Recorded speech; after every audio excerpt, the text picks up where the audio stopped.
Let me go to Mr. Braun with the first question, which would be on the DEA confidential informant who was at the heart of this Iranian assassination plot. According to the Justice Department, what we know is presumably Iran's Quds force, all right, approaches the Iranian American.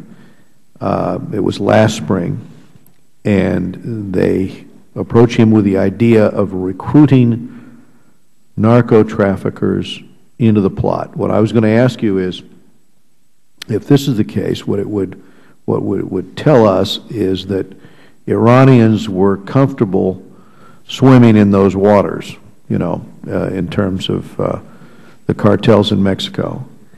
And I'd just like you to discuss the relationship between the Quds force and Hezbollah and the Mexican cartels, to the extent you can, and how are these confidential informants worked in a situation like this?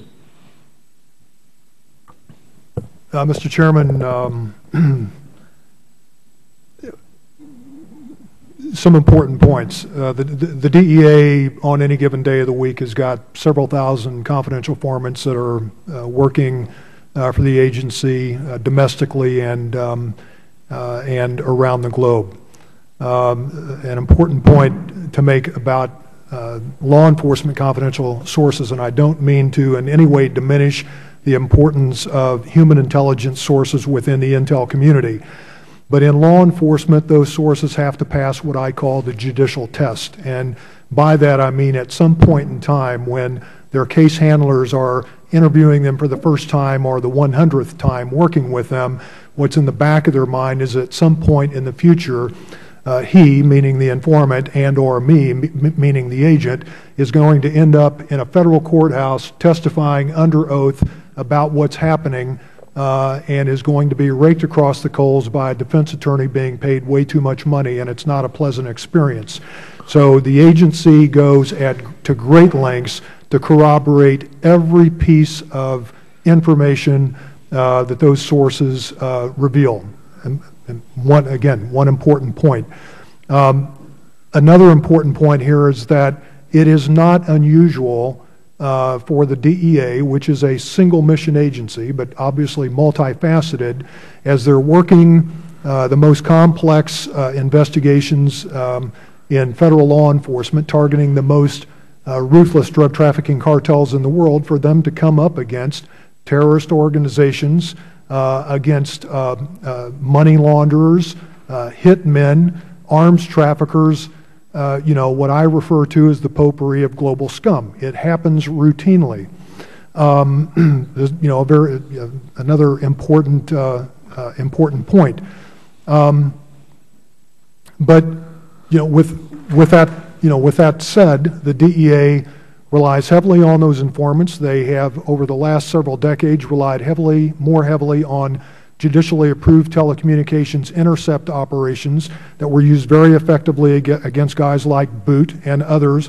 I don't want to, you know, Mr. Chairman, I don't want to get into the details of this particular case. Just give me a little bit about the connection, if you have any specifics on Mexican drug cartels and Hezbollah. Well, here's what I can tell you. I know of one specific instance, okay. The one at the Karani case that I referred to earlier. But here's what I can tell you. In places like the tri-border area of Latin America, in places like West Africa, and I particularly believe in some permissive environments within Mexico, groups like, you know, very powerful drug trafficking groups and terrorist organizations are coming together. As Doug has said in the past, and I have said in the past, you know, they hang out in the same sweaty brothels, they rub shoulders in the same seedy bars, and they stay at the same hotels. And what are they doing? They're sharing lessons learned, they're talking business. I believe that those things are playing out and have been playing out for a long time. And I believe that it was that kind of a scenario that enabled the informant to be at just the right place at just the right time, to be approached by an Iranian American with allegedly a member of the Quds force as a brother, and that's how, that informant, that investigation hinged on that informant and the important role that he played. Let me, thank you. Let me ask Dr. Brown a question. Hernando de Soto's work in Peru on, what was it, the third path, in terms of trying to install the rule of law by giving private property rights to people that normally would be involved in the drug trade. Is that the type of example that you were thinking of when you were laying out? I'd just like to get your response to some of the concepts that he has utilized in order to try to engage people who normally would not have an interest in moving away from the narcotics trade and instead giving them an alternative path. And let me ask you about that. Needs to be a multifaceted extension of the state presence, one of which is bringing in effective and accountable law enforcement, one that is not abusive toward the population, one that has a capacity to develop good relations with the community so that the community is willing to provide intelligence, and one that is effective at protecting the community against non-state actors. Often non-state actors themselves are providers of security. Another aspect is extending rule of law in the form of justice resolution mechanism or access to justice, so that the population does not have to turn toward non-state actors for the dispensation of rules and order. And yet another aspect is providing the necessary socioeconomic benefits, access to legal jobs, and access to infrastructure, schools, clinics. How one actually goes about it in any particular circumstances will depend on the local circumstances. In Mexico, Todos Somos Juarez is an example of such a program. The U.S. component under Beyond Merida is called the fourth pillar.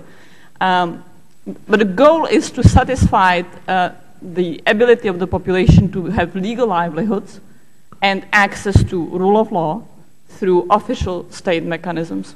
Thank you, Dr. Brown. I'll return in the second round for a question for Mr. Farah. Let me now go to the ranking member.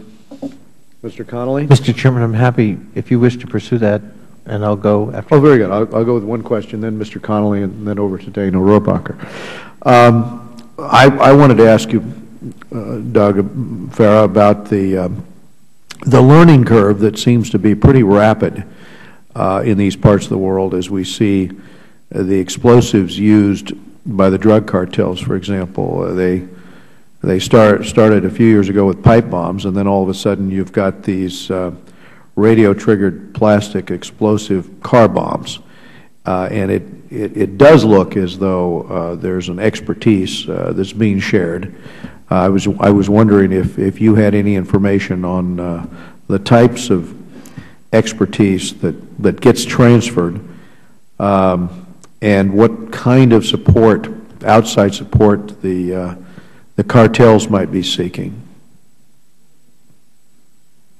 Thank you. I think that it's one of the great benefits of inhabiting permissive environments is exactly that, the chance to sit down and do lessons learned. And if you look specifically at groups like the FARC, which are both a terrorist organization and a drug trafficking organization, they've gone out of their way to acquire lessons from ETA Basque terrorists, from the remnants, the Irish Republican Army, from numerous other terrorist groups, which greatly enhanced their explosive capacity and their ability to do intelligence and counterintelligence. And I think that if you look at Mexico, you see the possible transfer, at least a great improvement in the types of tunnels they're making. There's a lot of concern that might be coming directly from Hezbollah or other people who have really perfected the art of tunnel building. And what they want a couple of things, and that is technical expertise on intelligence gathering. Counterintelligence is one of the things that they value incredibly highly, and any sort of games and toys they can get their hands on that will make the lives of the cops more difficult. In Colombia and in Mexico, you see the high premium placed on encryption, different types of encryption that they can use,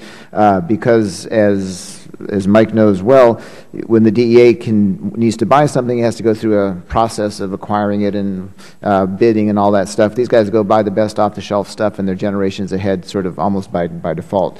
So I think that those are the specific ways, but I think that one of the things that you're finding is, I think it's both old and new. I think you find this whole new range of technologies being used, but more and more I'm seeing, is particularly in Central America and through Mexico, that traditional routes that have always been used for smuggling, the routes that the FMLN used, the routes that the Contras used, the routes that everybody used for different things in those wars are still in use, in part because I think of what Vanda accurately describes as the culture of illegality.